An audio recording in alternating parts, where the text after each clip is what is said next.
Netflix has never shied away from controversial true crime stories, but Dahmer, Monster, the Jeffrey Dahmer story, might be one of its most disturbing yet.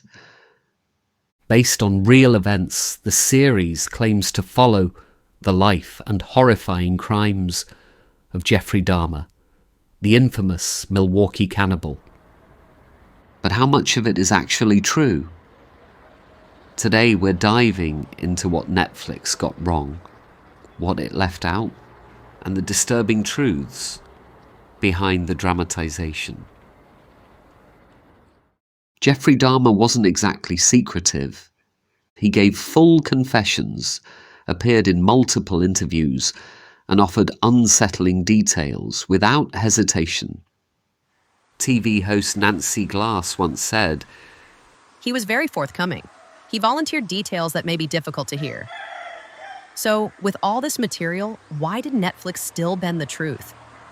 In one scene, Dahmer steals an entire bag of blood from work and takes it home. In reality, he confessed to tasting a single vial of blood on the roof of his workplace, then immediately spitting it out. A gruesome moment, yes, but Netflix made it worse for dramatic effect. One of the show's most powerful characters is Glenda Cleveland, the neighbour who suspects something is terribly wrong.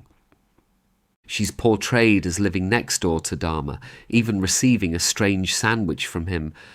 But in real life, Glenda never lived in the Oxford apartments. She lived in a separate building nearby. That sandwich story, it happened to Pamela Bass, Dahmer's actual neighbour. Netflix combined both women into one character, making Glenda more involved than she actually was. A powerful performance, but a fictionalized one. Netflix's attention to detail makes it easy to believe the news reports in the series are real, but they're not. The show opens with a fictional report about 5 white cops beating a black undercover officer. There's no record of this ever happening in Milwaukee during that time. Other made-up moments, a fire in a town called Stafford, a place that doesn't exist, and the shutting down of a manufacturing plant that had actually closed years earlier.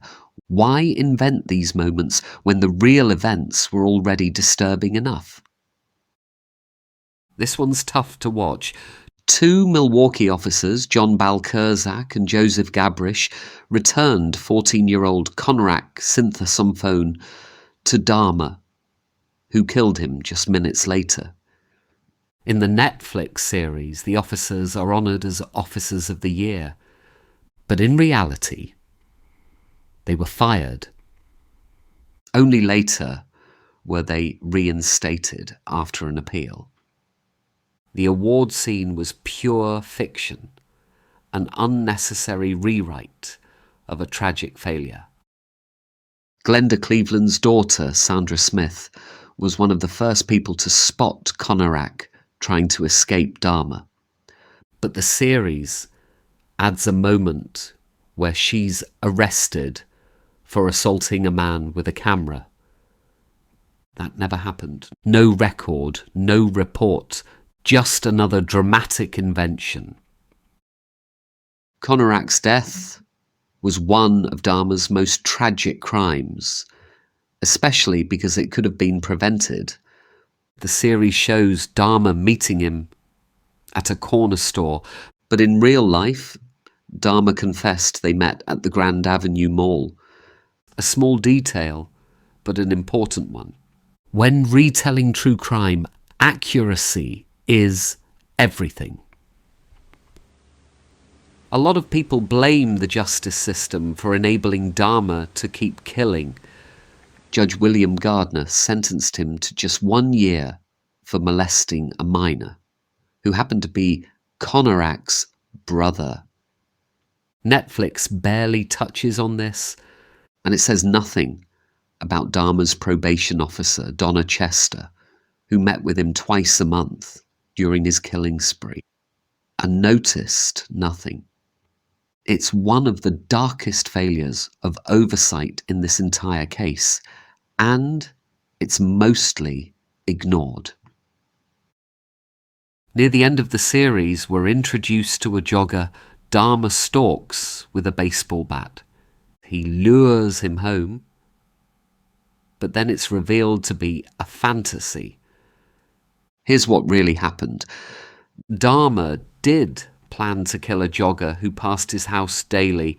He waited in ambush with a bat one day, but the jogger never showed up. That was it.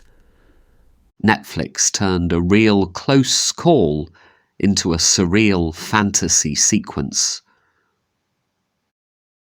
So, did Monster, the Jeffrey Dahmer story, get it all wrong? But it blurred the line between fact and fiction in ways that matter. For the victims, their families, and the history books, truth matters. If you learned something new today, hit that like button and subscribe for more true crime breakdowns. This is True Crime Cult, where we expose the truth one story at a time.